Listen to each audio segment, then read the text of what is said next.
Well, how appropriate after a conversation about an aging and changing demographic that I get to say hello. Good afternoon, everyone.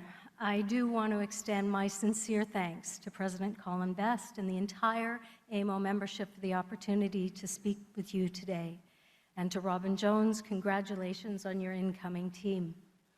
I deeply appreciate the many ways our municipal partners are helping us build healthier, stronger communities across Ontario. When I speak with municipal leaders, substance abuse, mental health, and supportive housing are consistently top-of-mind issues raised. I've also heard that the status quo of drug consumption sites is not working. Parents are worried about discarded needles that their children could pick up. Some parents no longer feel comfortable sending their children to the local elementary school or have pulled them out of their local daycare. Businesses and communities are concerned about disruptive behavior that increases crime around drug consumption sites that impact their communities. Just last year, for example, compared to the rest of the city, there was a 113% increase in reports of assault near these sites in Toronto. Violent crime was up 146% near Ottawa's Somerset site, and homicide was 450% higher near Hamilton's urban core.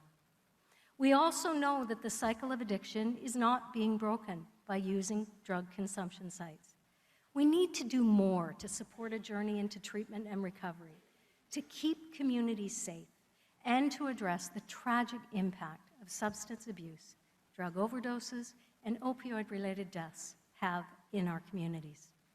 It feels like every day we turn on the news and learn more about the tragic outcome of an approach that accepts and promotes the use of illegal drugs over treatment and recovery. You don't need to tell me about British Columbia's recent decisions to end its dangerous experiment with so-called safe supply and rampant drug use. Closer to home, safer supply drugs are being diverted and sold in the black market in London. Residents near Ottawa sites are concerned about the drug-related crimes in their community. And in Toronto, there's been numerous stories of altercations, stabbings, shootings, and even a homicide in the vicinity of these sites. Our first priority must always be protecting our communities, especially when it comes to some of our most innocent and vulnerable, our children. The parents the Premier and I talked to are desperate for more to be done. That's why we will ban drug consumption sites within 200 meters of schools and childcare centers.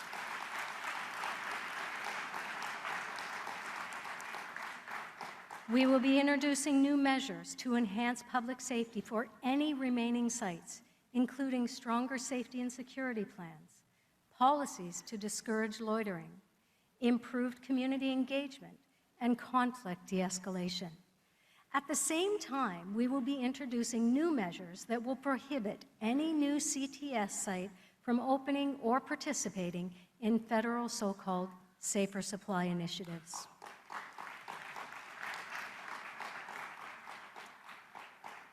These measures are just part of the solution.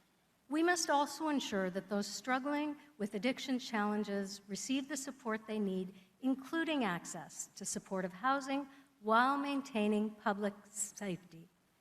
Individuals deserve support, resources, and the opportunity to recover and thrive.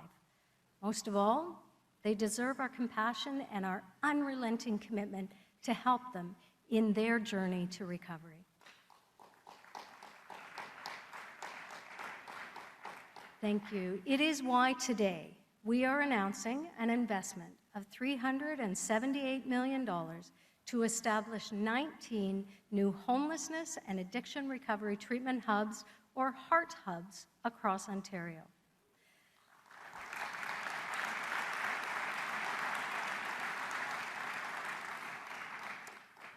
The new HEART hubs build on our roadmap to wellness and the successful hub model by taking next steps to shift addiction care towards a model that emphasizes recovery, treatment, and community safety. Learning from early adopters, like the City of London, these hubs provide a comprehensive and coordinated approach to treatment, including primary care, integrated mental health and addictions care, social services and employment support, increased availability for shelter beds and supportive housing, and other supplies and services, including naloxone, on-site showers, and food. I want to be clear, they will not provide safe supply, supervised drug consumption, or needle exchange programs.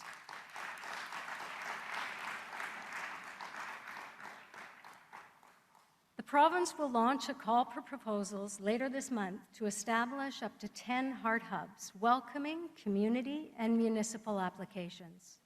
In addition, the 9 publicly funded drug consumption sites within the 200-meter zone will be given the opportunity to transition into a heart hub and will be prioritized as part of the application process.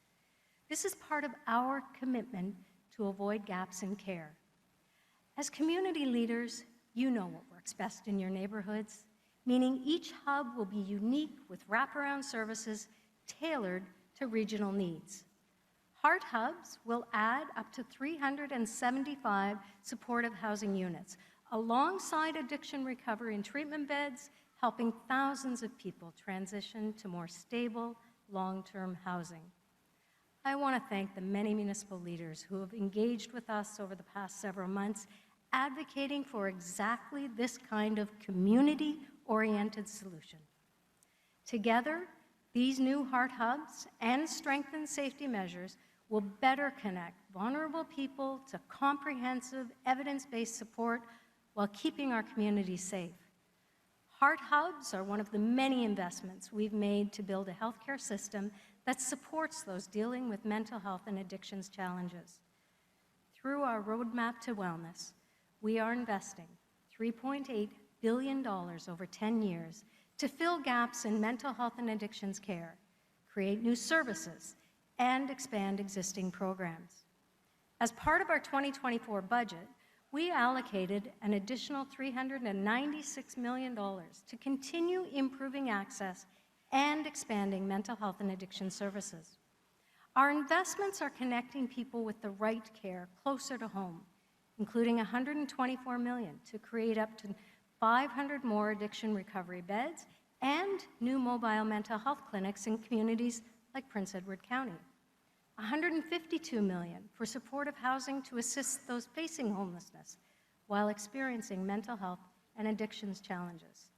And we're also investing $19 million to expand our network of youth wellness hubs, with 10 new hubs adding to the 22 that have opened under Premier Ford in every corner of Ontario, such as right here in Ottawa, in Peel Region, in Windsor, in Kenora, and in Sudbury. My colleague, Minister Calandra, is investing over $650 million in the Homelessness Prevention Program and $41.5 million for the Indigenous Supportive Housing Program. And we've been supporting 100 mobile crisis response teams in communities across Ontario, where mental health professionals partner with police to respond to mental health calls, and we know it's working. As always, Ontario will continue to partner with you as we implement the new homelessness and addiction recovery treatments and better support to people on their journey to recovery and wellness. Thank you. Stay well.